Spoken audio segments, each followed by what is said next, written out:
A pleasant day to everyone. For today's lesson, I'm going to discuss about the theory of consumer behavior. So, in the end of this lesson, you students will be able to understand what are the things on how the consumers behave on relation or in related with the utilities or with the consumptions, and what are the benefits of the businesses on having different kinds of behavior of our consumers.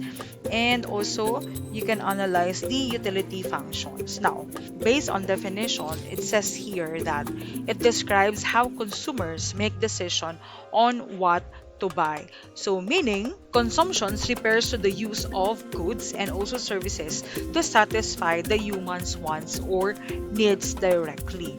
And when we talk about consumer behavior, this is how the buyers buy a certain product or availing a certain services for their own consumption. In the utility function, a consumer aims to maximize the satisfaction he or she derives from the use of a goods or a service. So once we talk about utility, this is a term of the use of satisfaction. Utility is something intangible. As such, it is not easy to measure, or quantifiable goods are subject to measurement. They can be expressed in numerical values in order to make it easy to understand the concept of utility. We can also assume that it is measurable in units, which we shall call it utils. A util is one unit of satisfaction. So again, once we talk about utility, this is the quantity of the goods or the units of the certain product that the consumers availed.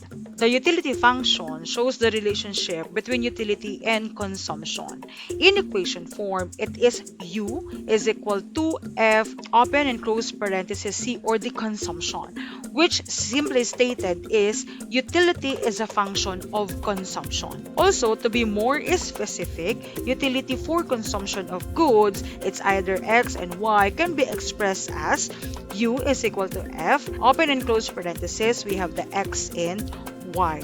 It is important to measure the utility because this can be our total utility or marginal utility. Now, based on the total utility, it refers to the combined utility derived from consuming certain units of a good. So again, once we talk about total utility, yung kabuuan na binili or na-consume ni consumers.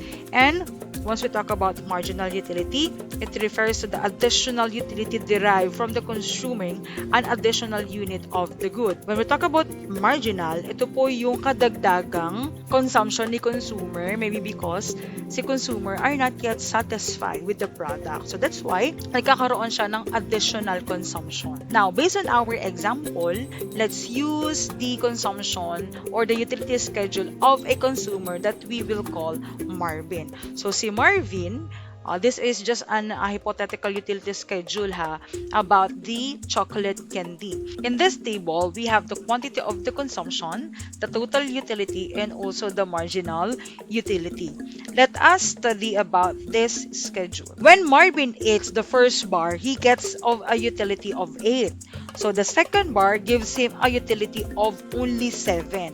We see that while his total utility increases with each additional chocolate bar, the additional utility becomes less and less. The satisfaction he derived from each additional unit starts to diminish. So pag sinabing diminish, unti-unting nababawasan yung pagdagdag ni Marvin ng consumption ng kanyang chocolate candy. And also, in here, notice that upon eating his 9th bar, his total utility does not change at all, which means that there is no additional utility derived from the 9th unit. That is why marginal utility at the 9 units of consumption is equal to 0.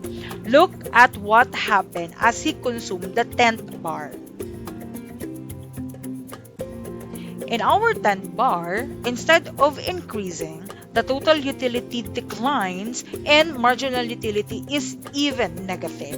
Are there physical manifestations of a negative marginal utility? Physical discomfort, such as, like for example, he feel upset stomach or dizziness or indigestions, are signs that instead of adding to one's utility, the consumption of additional unit of good has resulted into decrease of total utility derived. Based from the scenario or based from the example, makikita po natin yung tinatawag na law of diminishing marginal utility. Now, what is this?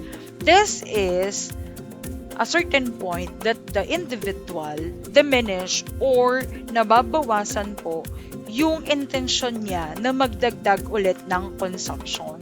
So, meaning the additional utility derives from each additional unit tends to diminish. The reason for this behavior is that the satisfaction of human wants, once man can be fully satisfied in a given time. Like for example, yung mga buffet restaurants, ayan, they do not lose money even if people are free to eat all they can. And also, in some point, they will simply give up eating because their wants have been satisfied.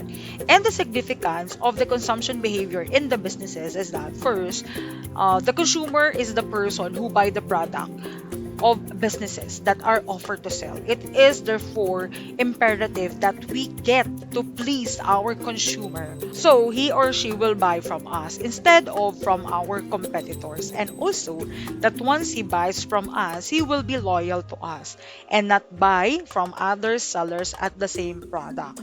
Knowing how consumer satisfaction is maximized will help a business and always keeping the customer's welfare in the topmost priority. Thank you for listening.